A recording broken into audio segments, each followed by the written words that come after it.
Շնորհակալություն ազգային ժողովի մեծարգո նախագահ, հարգելի գործընկերներ, սիրելի հայրենակիցներ, ես նախ շնորհակալություն եմ հայտնում քաղաքացիական պայմանագիր կուսակցության եւ խմբակցության գործընկերներիս ինձ այս պաշտոնում առաջադրելու համար եւ նաեւ Տիկին Մինասյանին եմ շնորհակալություն հայտնում ինձ ներկայացնելու համար։ Ես կփորձեմ շատ չարաշահել ձեր ժամանակը։ Եկեք սկզբից հնչած հարցերին անդրադառնամ, պարոն Ֆարմանյան, իմ կենսագրության մեջ ինչ գրած է, այդ կա։ Կարեն Կարապետյանի հետ, չգիտեմ, հարաբերությունների մակարդակը ոնց է գնահատել, ես հարգալից եմ վերաբերվել։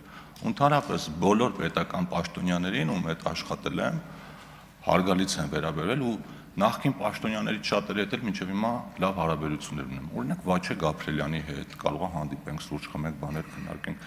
Իմ մոտ այդ բանը չկա, այդ կաշկանդվածությունը, այդ վախը, ու երևի պատճառն էլ այն է, որ պետական պաշտոնյաներին ու պետական ինստիտուտներին պիտի հարգանքով վերաբերվես ու այդ հարգանքը փոխադարձ լինի։ Ոչ թե ես երել եմ սրիկայի նման ինչ-որ մեկին սրիկա եմ հավանել, այլ երբ ես Կարեն Կարապետյանին հրավիրել եմ հարցազրույցի, փոխադարձ հարգանք այնքան մեծ ա եղել, որ ամբողջ կառավարության կազմով են եկել այդ հարցազրույցին մասնակցում։ Էս ա եղել, այսինքն աշխատանքային գործունեություն, հա, մեկ էլ մի հանգամանք էլ կա, Տիկին Մինասյանը նշեց, որ ես ժամանակին հիմնադրել էի տեղեկատվական կայք, որը բացի տնտեսական լրատվությունից նաև տեղեկատվական բազաներ էր վաճառում ու հիմնականում ֆինանսական ոլորտի հետ էինք աշխատում եւ բավականին երկար ժամանակ կառավարությանն էլ էին ժամանակ ներկայացել, որպեսզի որոշումները ավելի արդյունավետ լինեն, այդ համակարգը անգամ կառավարությանը կարող է պետք գալ, բայց հեղափոխությունից հետո այդ գործընթացը դադարեց, որովհետեւ ես չէի ուզում, որ որևէ շահերի բախում նկատվի այդտեղ։ Սա է ամբողջը։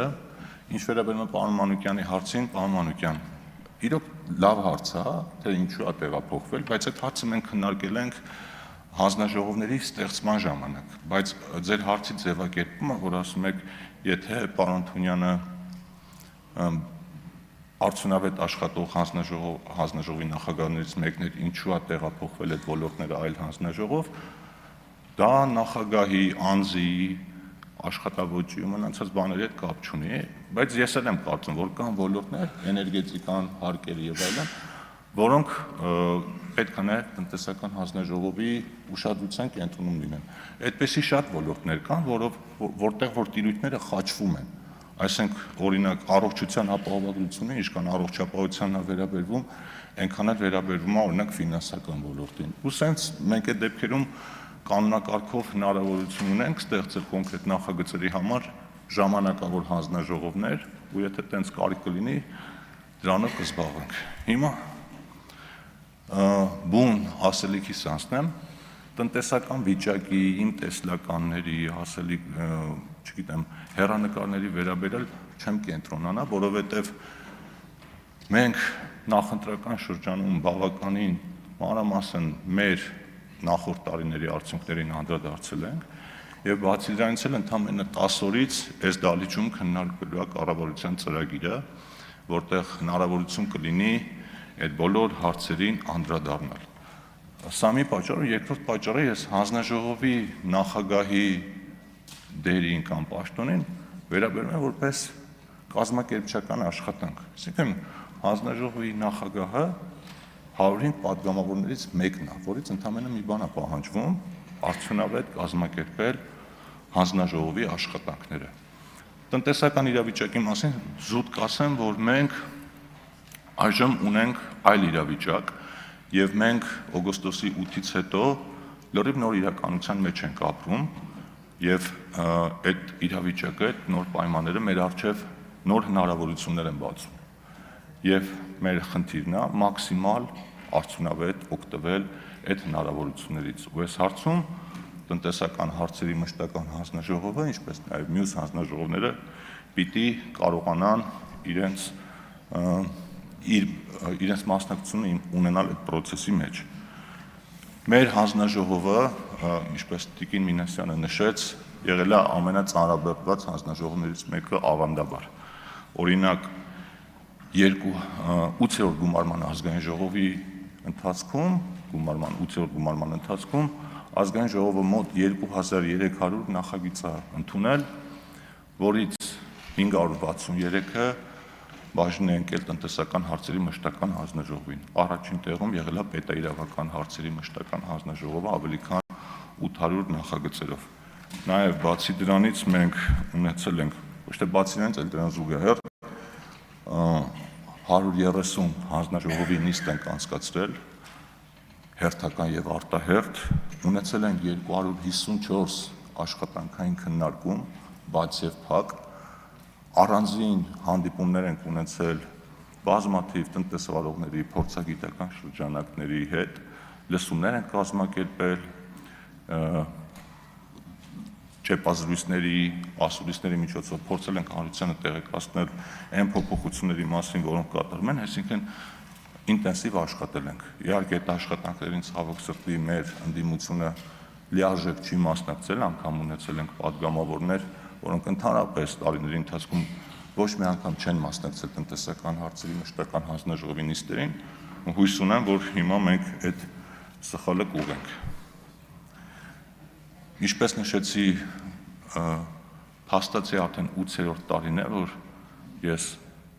տնտեսական հարցերի մշտական հանձնաժողովի պատգամավոր եմ, մի մասը որպես նախագահ, մի մասը որպես տեղակալ, մի մասը որպես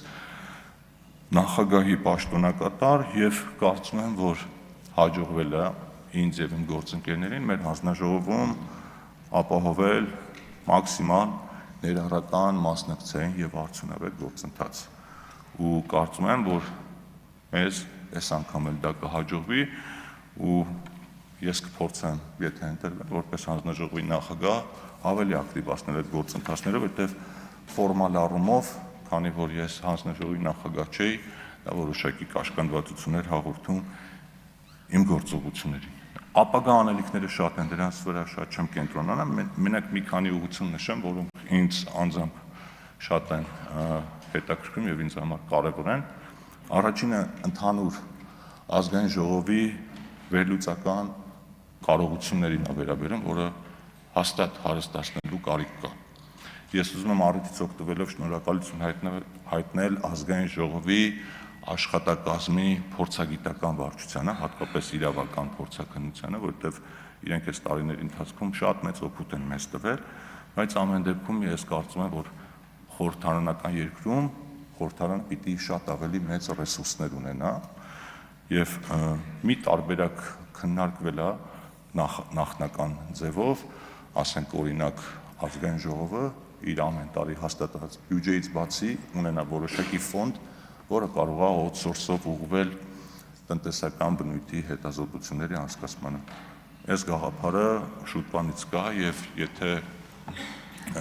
գործընկերները կողմ լինեն, կարող ենք իրար հետ աշխատել այս ուղղությամբ։ Երկրորդը, մենք ակտիվ աշխատել ենք տարբեր գործարար միությունների հետ, բիզնես ասոցիացիաների, գործարար միությունների, առևտրային պալատների, ունենք նաև աշխատանքային խումբ հատկապես ՓՄԶ հարցերով եւ կարծում եմ, որ այդ աշխատանքները պիտի ավելի ակտիվացնել։ Կներեք, բանի մասով էլ վերլուծական կարողությունների մասով էլ շատ կարևորում եմ տնտեսական հանձնաժողովի համագործակցությունը ոչ միայն փորձագիտական հանրության, այլ նաև ուսանողադասախոսական մեր հանրության հետ ու շատ օգտակար կլինի թե մեզ, թե մեր ուսանողներին, եթե իրենց վերլուծությունները, թեզերը համապատասխանեցնեն օրինակ տնտեսական օրակարգերին եւ իրենց չափով մասնակցություն ունենան այդ որոշումների կայացմանը։ Նաև մտածում եմ, որ պիտի ազգային ժողովում ստեղծենք բիզնեսի խնդիրներին արձագանքման խումբ, այդտեղ իհարկե էլի կարողությունների խնդիր կա, բայց կարծում եմ դա լուծելի հարց է եւ մարդու իրավունքների պաշտպանի հետ այս հարցը շատ են քննարկել ու այդտեղ շատ արդյունավետ կարող ենք իրար հետ համագործակցել։ Հաջորդը հետօրենսդրական մոնիտորինգն է։ Մենք ունենք բազմաթիվ օրենքներ, որոնք ընդունվել են 3 տարի առաջ, 4 տարի առաջ, այսինքն արդեն բավականին ժամանակ է անցել եւ պիտի դրանց արդյունավետությանը ավելի ինստիտուցիոնալ նայենք եւ այս աշխատանքը լինելու է մեր ուշադրության կենտրոնում եւ նաեւ ամենակարևոր բաներից մեկը դա ճիշտ կոմունիկացիան է մեր հանրության հետ։ Շատ են լինում դեպքերը, երբ մարդիկ տեղեկացված չեն լինում ազգային ժողովում ընդունված կարևոր փոփոխությունների մասին եւ այդ մասին իմանում են միայն այն ժամանակ, երբ արդեն դա մտնում է ուժի մեջ եւ կպտում է օրինակ իրենց գրպանին։ Իհարկե այդտեղ բոլորս մեր մեղքի բաժին ունենք, միգուցե մենք դրա մասին շատ չենք խոսում, միգուցե մեր լրատվական դաշտի գործընկերները բավարար ուշադրություն չեն դարձնում, որովհետև ազգային ժողովում կարող է ընդունվել շատ կարևոր փոփոխություն, այդ օրը միջանցքում է թեթև միջադեպ լինի ու ամբողջ լրահոսը ողողված լինի այդ միջադեպի մասին լուրերով, ու այդ մասին մարդիկ չիմանան։ Հետո արդեն գա, երբ փոփոխությունը արդեն կոնկրետ ազդի մարդկանց կյանքի վրա, զարմանան, թե ինչի այդ մասին չգիտեին։ Եվ վերջապես այլ հանձնաժողովների հետ, ինչպես նշեցի պարոն Մանուկյանի հարցին պատասխանելիս, պիտի ակտիվ աշխատենք։ Օրինակ երեք լսում էի ֆինանսա-բյուջետային հանձնաժողովի նախագահի թեկնածուի քննարկման ժամանակ շատ էին հարցերը գնումների ոլորտից, բայց գնումները տնտեսական հարցերի մշտական հանձնաժողովի տիրույթում են, եթե հարցեր լինեն, այդ առումով էլ կպատասխանեմ։ Եթե ամփոփեմ խոսքս, մենք հակված ենք գործընկերային, կառուցողական ակտիվ աշխատանքի իշահ մեր երկրի եւ մեր ժողովրդի, եւ դա անելու ենք, եթե ընդդիմադիր գործընկերները այդ հարցում մասնակից կլինեն, շատ ավելի լավ, եթե չեն լինի, մենք անցած 5 տարիների փորձ ունենք ինքնուրույն այդ խնդիրները լուծելու։ Շնորհակալություն։ Հավանիր տեսանյութը եւ բաժանորդագրվիր նորությունները բաց չթողնելու համար։